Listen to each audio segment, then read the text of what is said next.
i-pasteurize na natin ang nagawa nating fruiting bag.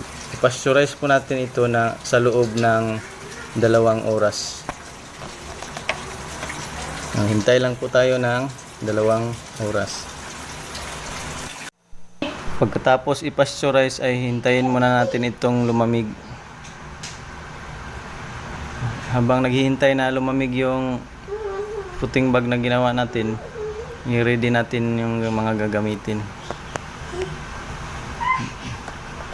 Yung gunting, yung micropore tape, at saka yung binhi ng kabuti na itatanim natin. Ang itatanim natin ay yung black oyster.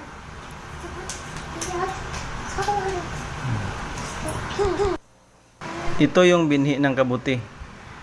Wala pong tutubo na kabuti sa dahon ng saging kung hindi natin lalagyan nito. Usually mabibili mo